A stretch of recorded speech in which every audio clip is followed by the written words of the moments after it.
أعوذ بالله من الشيطان الرجيم.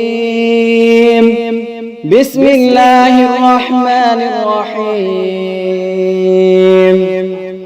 ألف لام را، تلك آيات الكتاب وقرآن مبين.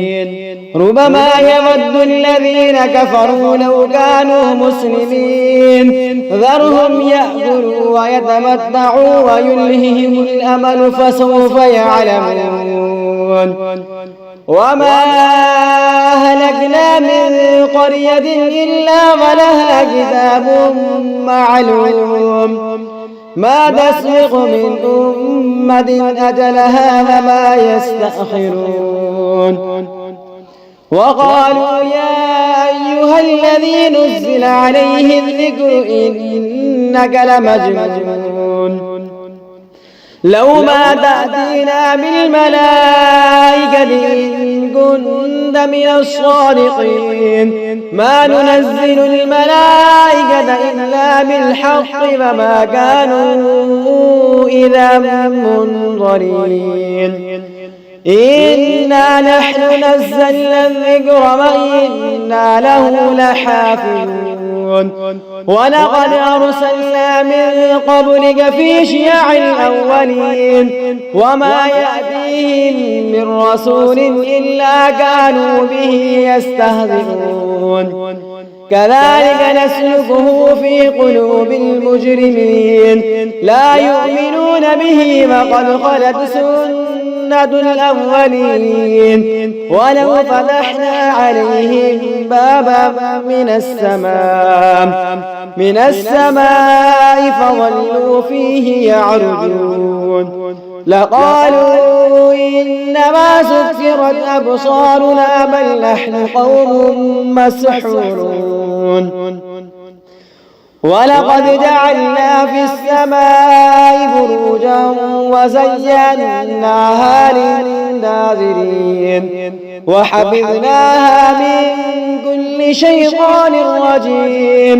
إلا من استرق السمع فأتبعه شهاب مبين.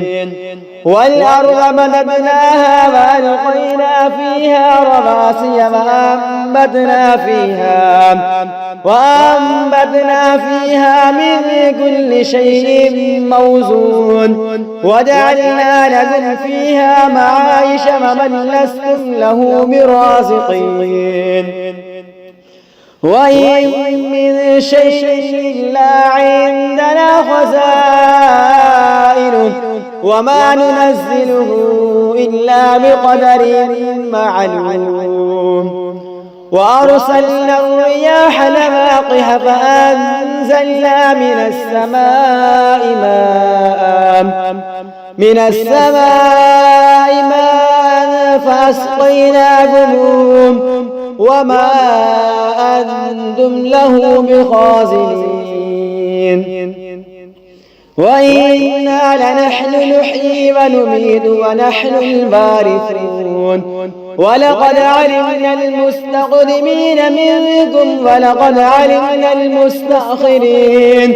وإن ربك هو يحشرهم إنه حكيم عليم. ولقد خلقنا الإنسان من صلصال من حمأ مسنون، والجان خلقناه من قبل من نار السموم. وإذ قال ربك للملائكة إني خالق بشرا من صلصال من حمأ مسنون، فإذا سويته ونفخت فيه من روحي فقعوا له ساجدين. فسجد الملائكة كلهم أجمعون إلا إبليس أبى أن يكون مع الساجدين. قال يا إبليس ما لك ألا تكون مع الساجدين قال لم أكن لأسجد لبشر خلقته من صلصال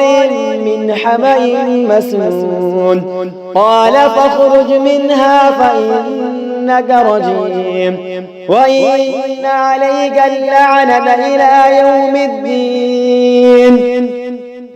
قال رب فأنظرني إلى يوم يبعثون قال فإنك من المنظرين إلى يوم الوقت المعلوم قال رب بما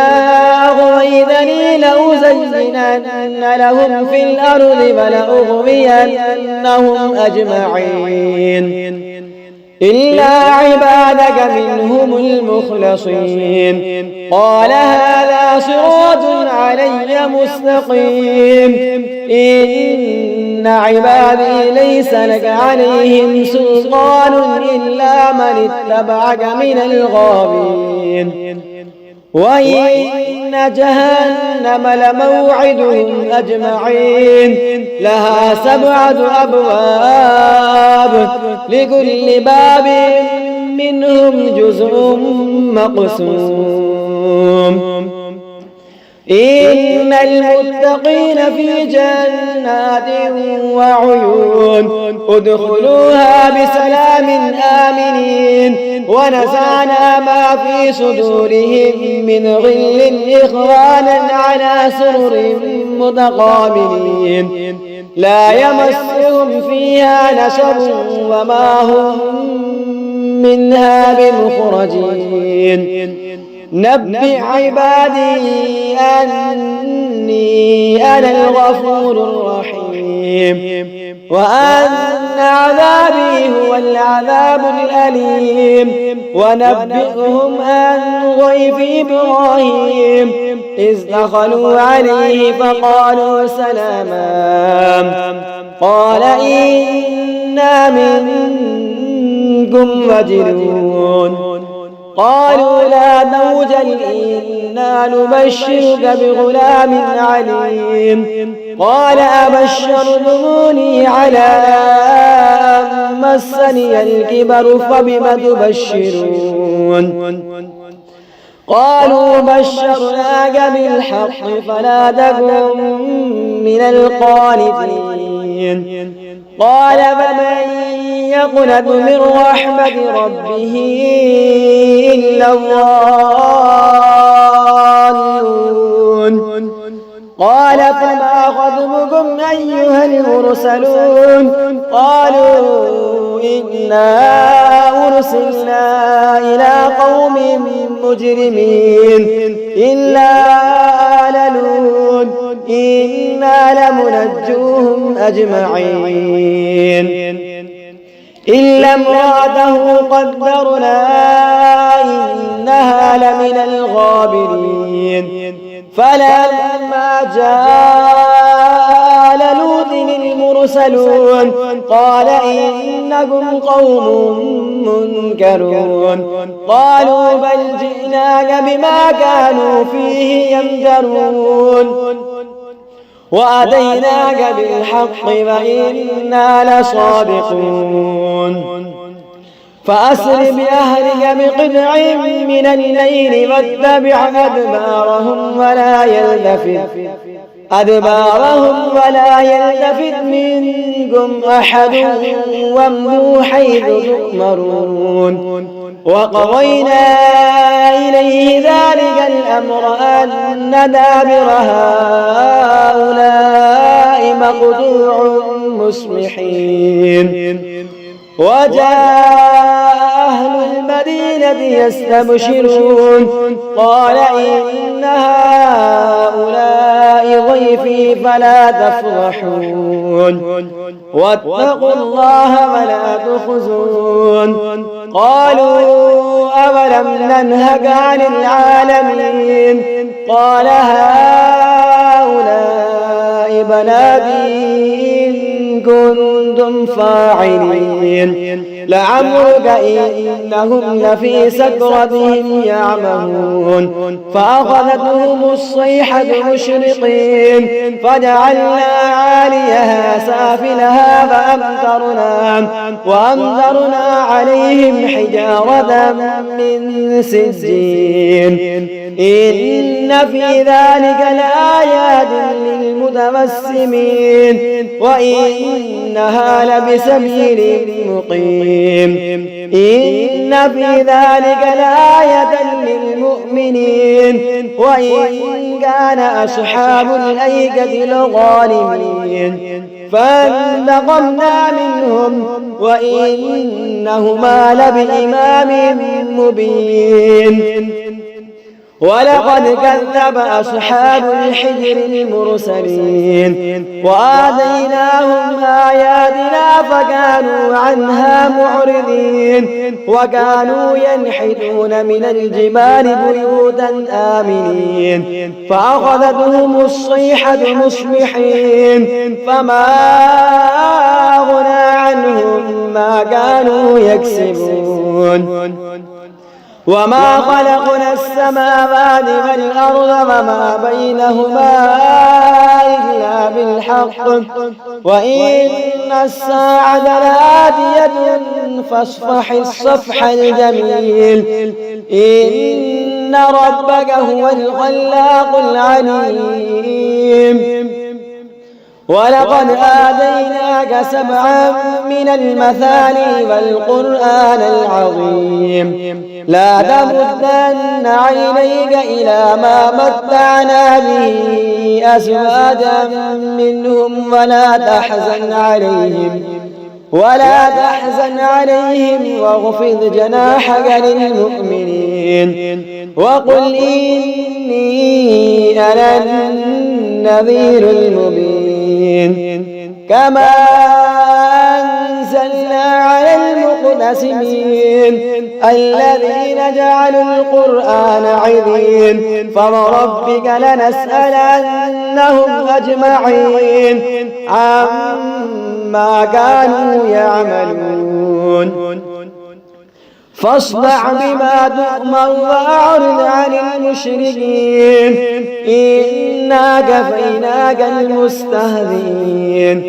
الذين يجعلون مع الله إلها آخر فسوف يعلمون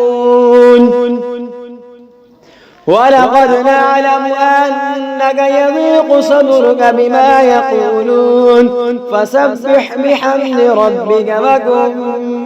من الساجدين واعبد ربك حتى يأتيك اليقين بسم الله الرحمن الرحيم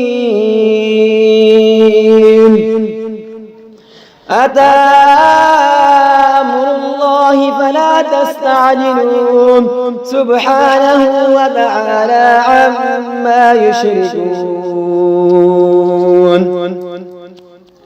ينزل الملائكة بالروح من أمره على من يشاء من عباده أن أنذروا أنه لا إله إلا أنا فاتقون خلق السماوات والأرض بالحق تعالى عما يشركون خلق الإنسان من نطفة فإذا هو خصيم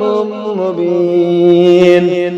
والأنعام خلقها لكم فيها دفء ومنافع ومنها تأكلون ولكم فيها جمال حين تريحون وحين تسرحون وتحمل أثقالكم إلى بلد لم تكونوا بالغيه إلا بشق الأنفس إن ربكم لرؤوف رحيم والخيل والبغال والحمير لتركبوها وزينة ويخلق ما لا تعلمون وعلى الله قصد السبيل ومنها جائر ولو شاء لهداكم أجمعين هو الذي أنزل من السماء ماء لكم منه شراب ومنه شجر فيه تسيمون ينبت لكم به الزرع والزيتون والنخيل والأعناب ومن كل الثمرات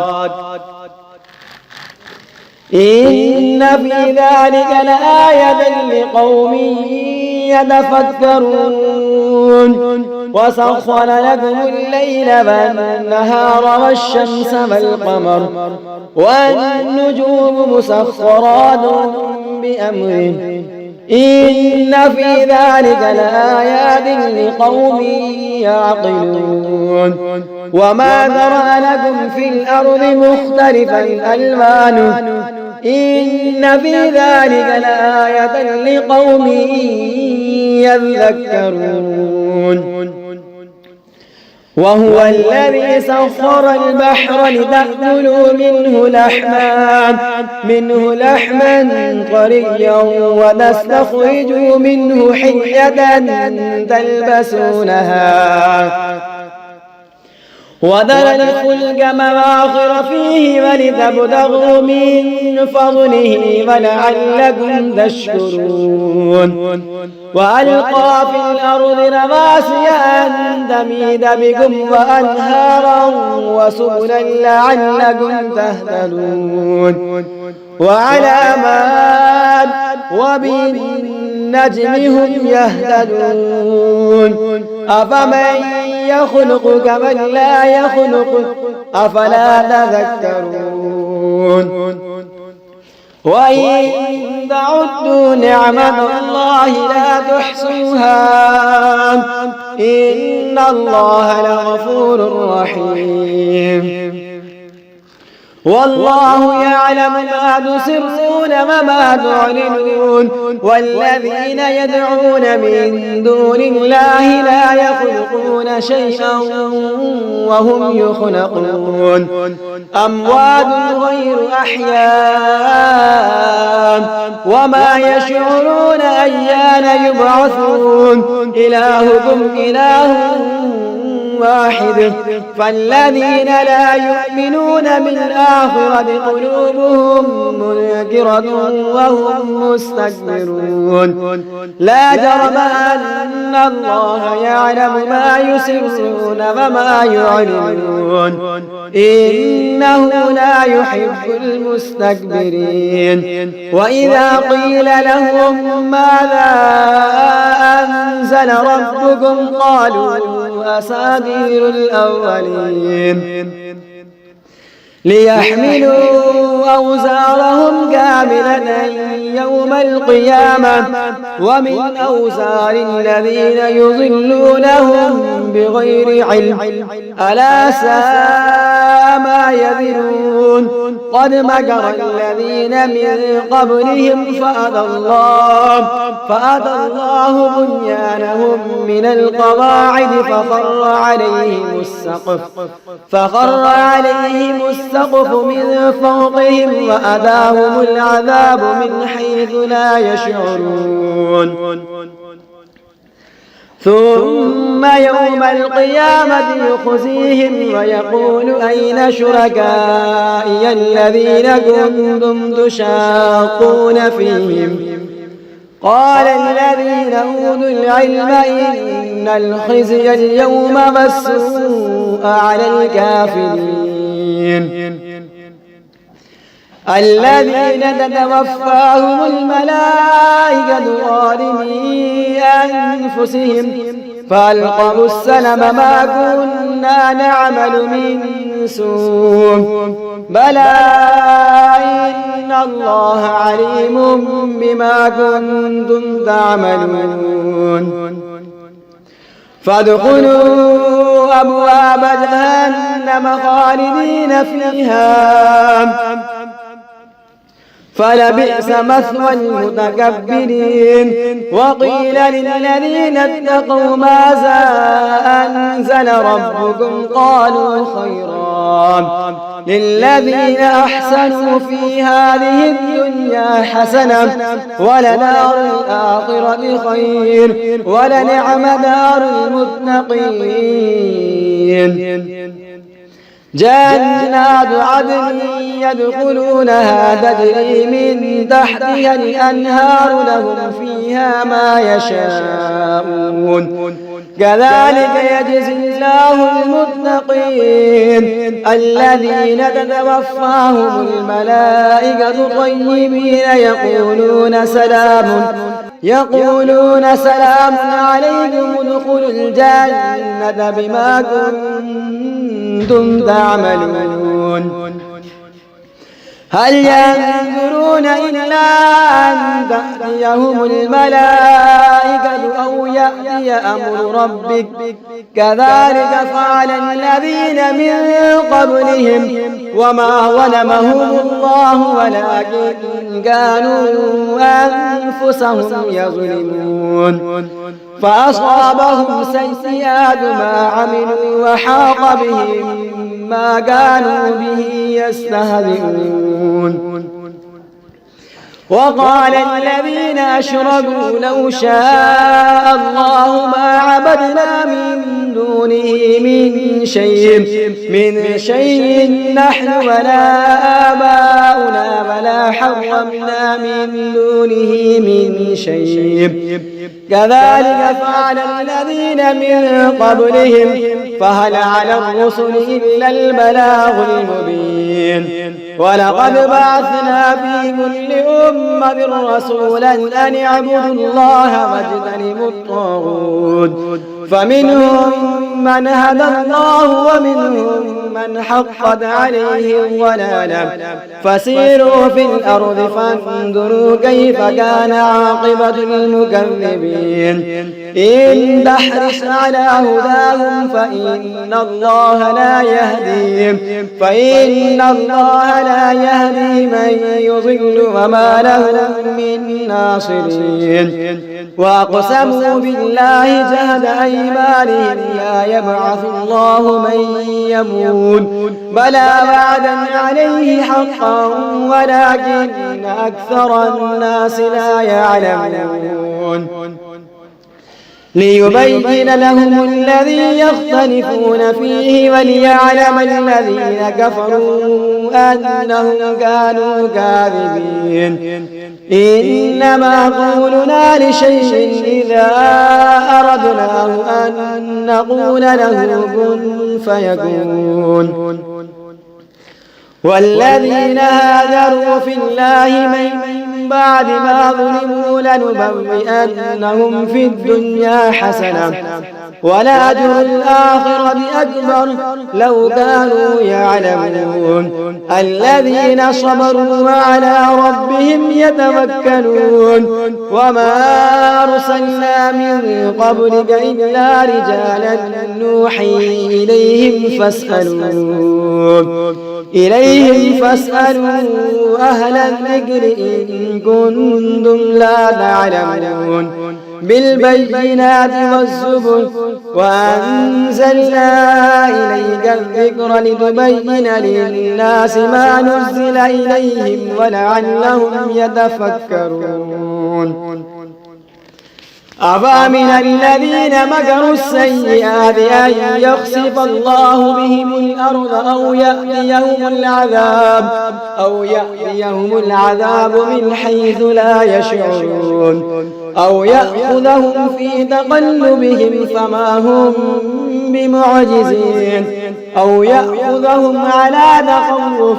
فإن ربكم لرؤوف رحيم. أولم يروا إلى ما خلق الله من شيء يتفيأ ظلاله عن اليمين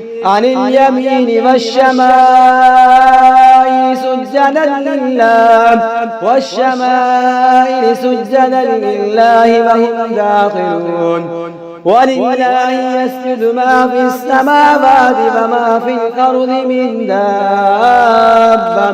من دابة والملائكة وهم لا يستكبرون يخافون ربهم من فوقهم ويفعلون ما يؤمرون وقال الله لا تتخذوا إلهين اثنين إنما هو إله واحد فإياي فارهبون وله ما في السماوات والأرض وله الدين واصبا أفغير الله تتقون وما بكم من نعمة فمن الله ثم إذا مسكم الضر فإليه تجأرون ثم إذا كشف الضر عنكم إذا فريق منكم بربهم يشركون ليكفروا بما آتيناهم فتمتعوا فسوف تعلمون ويجعلون لما لا يعلمون نصيبا مما رزقناهم تالله لتسألن عما كنتم تفترون ويجعلون لله البنات سبحانه ولهم ما يشتهون وإذا بشر أحدهم بالأنثى ظل وجهه مسودا وهو كظيم يتوارى من القوم من سوء ما بشر به أيمسكه على هون أم يدسه في التراب ألا ساء ما يحكمون للذين لا يؤمنون بالآخرة مثل السوء ولله المثل الأعلى وهو العزيز الحكيم ولو يؤاخذ الله الناس بظلمهم ما ترك عليها من دابة ولكن يؤخرهم إلى أجل مسمى فإذا جاء أجلهم لا يستأخرون ساعة ولا يستقدمون ويجعلون لله ما يكرهون وتصف ألسنتهم الكذب أن لهم الحسنى لا جرم أن لهم النار وأنهم مفرطون تالله لقد أرسلنا إلى من قبلك فزين لهم الشيطان أعمالهم فهو وليهم اليوم ولهم عذاب أليم وما أنزلنا عليك الكتاب إلا لتبين لهم الذي اختلفوا فيه هدى ورحمة لقوم يؤمنون والله أنزل من السماء ماء فأحيا به الأرض بعد موتها إن في ذلك لآية لقوم يسمعون وإن لكم في الأنعام لعبرة نسقيكم مما في بطونه من بين فرث ودم لبنا خالصا سائغا للشاربين ومن ثمرات النخيل والأعناب تتخذون منه سكرا ورزقا حسنا إن في ذلك لآية لقوم يعقلون وأوحى ربك إلى النحل أن اتخذي من الجبال بيوتا ومن الشجر ومما يعرشون ثم كلي من كل الثمرات فاسلكي سبل ربك ذللا يخرج من بطونها شراب مختلف ألوانه فيه شفاء للناس إن في ذلك لآية لقوم يتفكرون والله خلقكم ثم يتوفاكم ومنكم من يرد إلى أرذل العمر لكي لا يعلم بعد علم شيئا إن الله عليم قدير والله فضل بعضكم على بعض في الرزق فما الذين فضلوا براد رزقهم على ما ملكت أيمانهم فهم فيه سواء أفبنعمة الله يجحدون والله جعل لكم من أنفسكم أزواجا وجعل لكم من أزواجكم بنين وحفدة ورزقكم من الطيبات أفبالباطل يؤمنون وبنعمة الله هم يكفرون ويعبدون من دون الله ما لا يملك لهم رزقا من السماوات والأرض شيئا ولا يستطيعون فلا تضربوا لله الأمثال إن الله يعلم وأنتم لا تعلمون ضرب الله مثلا عبدا مملوكا لا يقدر على شيء ومن رزقناه منا رزقا حسنا فهو ينفق منه سرا وجهرا هل يستوون الحمد لله بل أكثرهم لا يعلمون وضرب الله مثلا رجلين أحدهما أبكم لا يقدر على شيء وهو كل على مولاه أينما يوجهه لا يأتي بخير هل يستوي هو ومن يأمر بالعدل وهو على صراط مستقيم ولله غيب السماوات والأرض وما أمر الساعة إلا كلمح البصر أو هو أقرب إن الله على كل شيء قدير والله أخرجكم من بطون أمهاتكم لا تعلمون شيئا وجعل لكم السمع والأبصار والأفئدة لعلكم تشكرون ألم يروا إلى الطير مسخرات في جو السماء ما يمسكهن إلا الله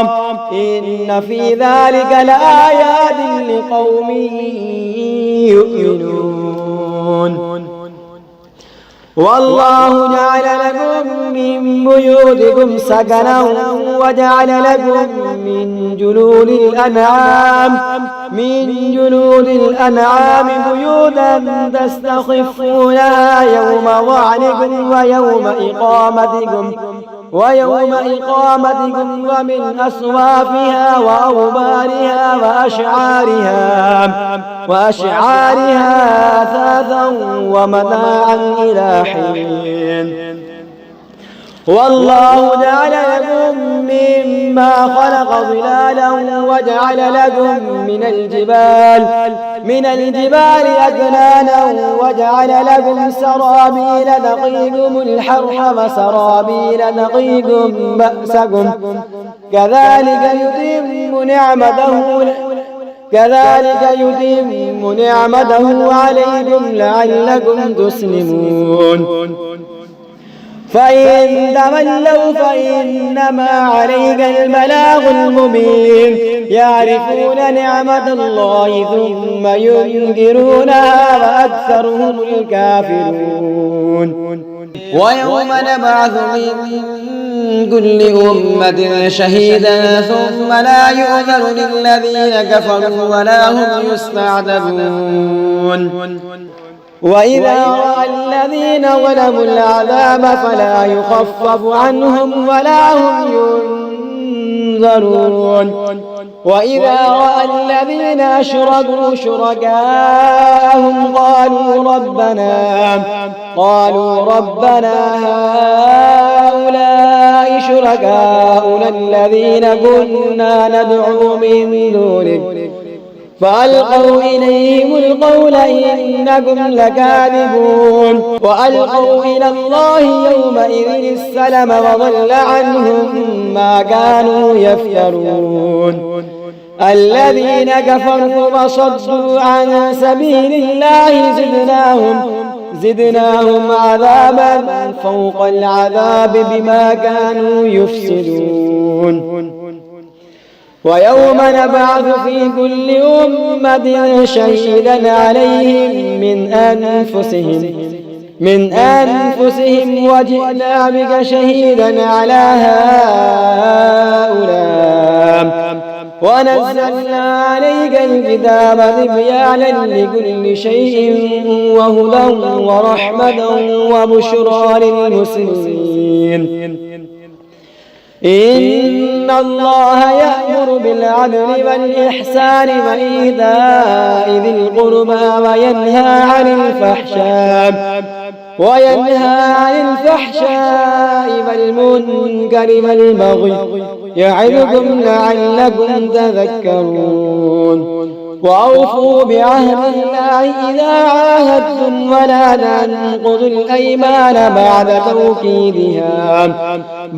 توكيدها وقد جعلتم الله عليكم كفيلا إن الله يعلم ما تفعلون ولا تكونوا كالذين نقضت غزلها من بعد قوة أنكاثا تتخذون أيمانكم دخلا بينكم أن تكون أمة هي أربى من أمة إنما يبلوكم الله به وليبينن لكم يوم القيامة ما كنتم فيه تختلفون ولو شاء الله لجعلكم أمة واحدة ولكن يضل من يشاء ويهدي من يشاء ولتسألن عما كنتم تعملون ولا تتخذوا أيمانكم دخلا بينكم فتزل قدم بعد ثبوتها فتذوقوا السوء بما صددتم عن سبيل الله ولكم عذاب عظيم ولا تشتروا بعهد الله ثمنا قليلا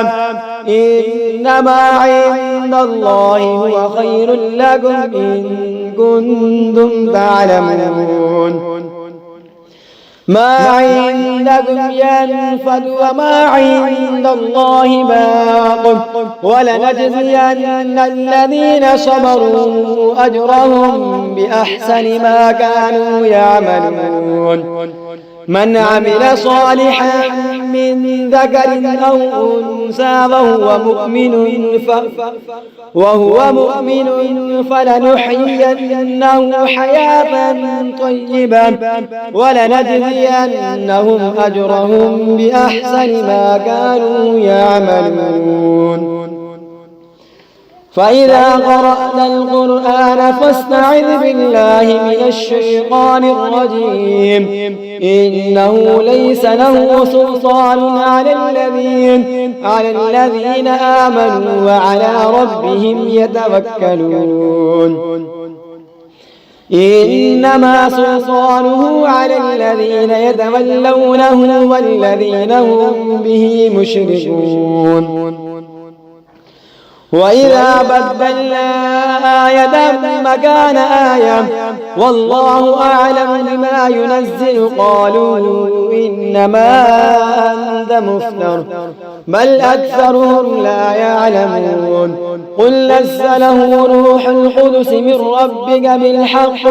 بالحق ليثبت الذين آمنوا وهدى وبشرى للمسلمين ولقد نعلم أنهم يقولون إنما يعلمه بشر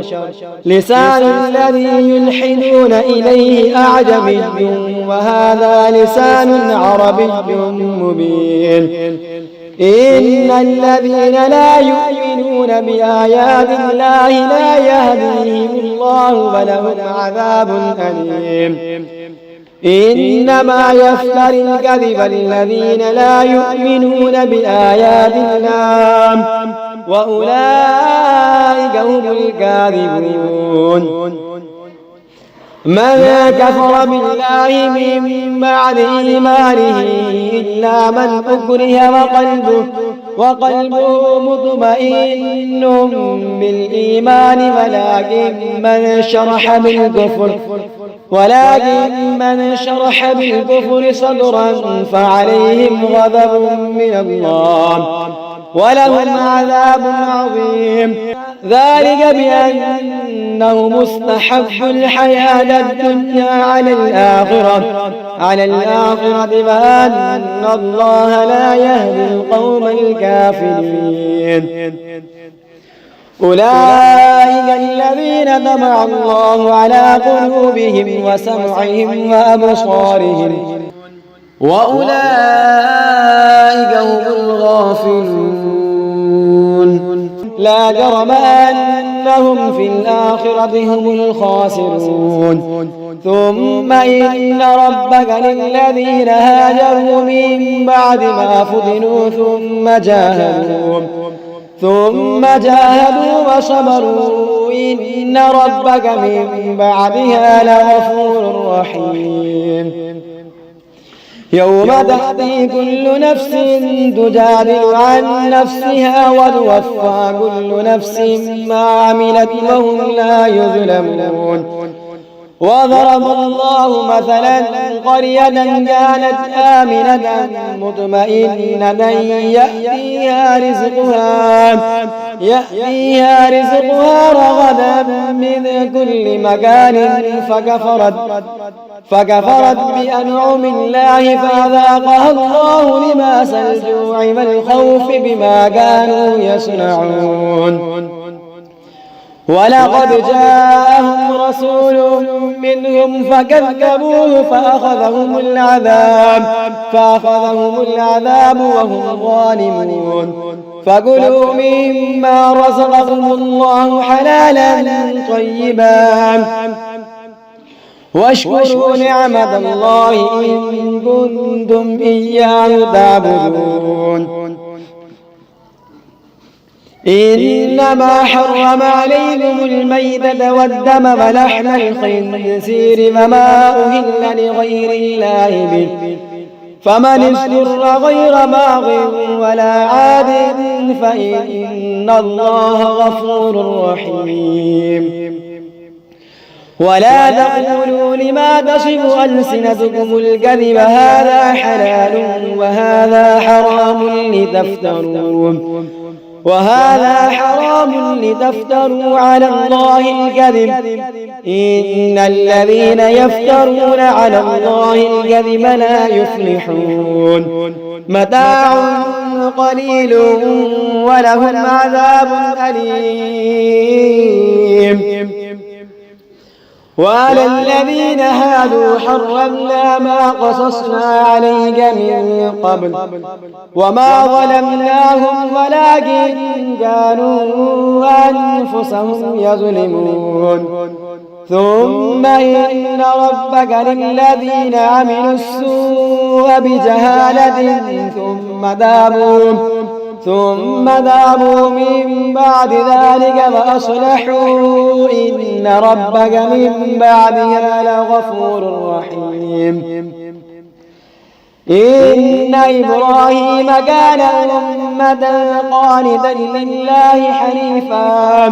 ولم يك من المشركين شاكرا لأنعمه اجتباه وهداه إلى صراط مستقيم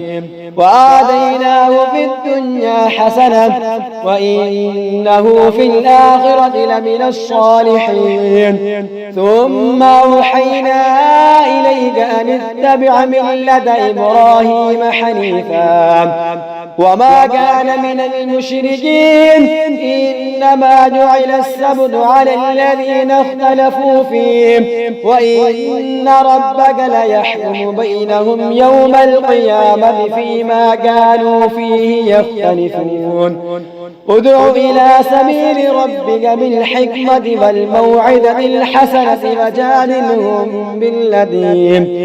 وجادلهم بالذي هي أحسن إن ربك هو أعلم بمن ضل عن سبيله وهو أعلم بالمهتدين وإن عاقبتم فعاقبوا بمثل ما عوقبتم به ولئن صبرتم لهو خير للصابرين واصبر وما صبرك إلا بالله ولا تحزن عليهم ولا تك في ضيق مما يمكرون إن الله مع الذين اتقوا والذين هم محسنون.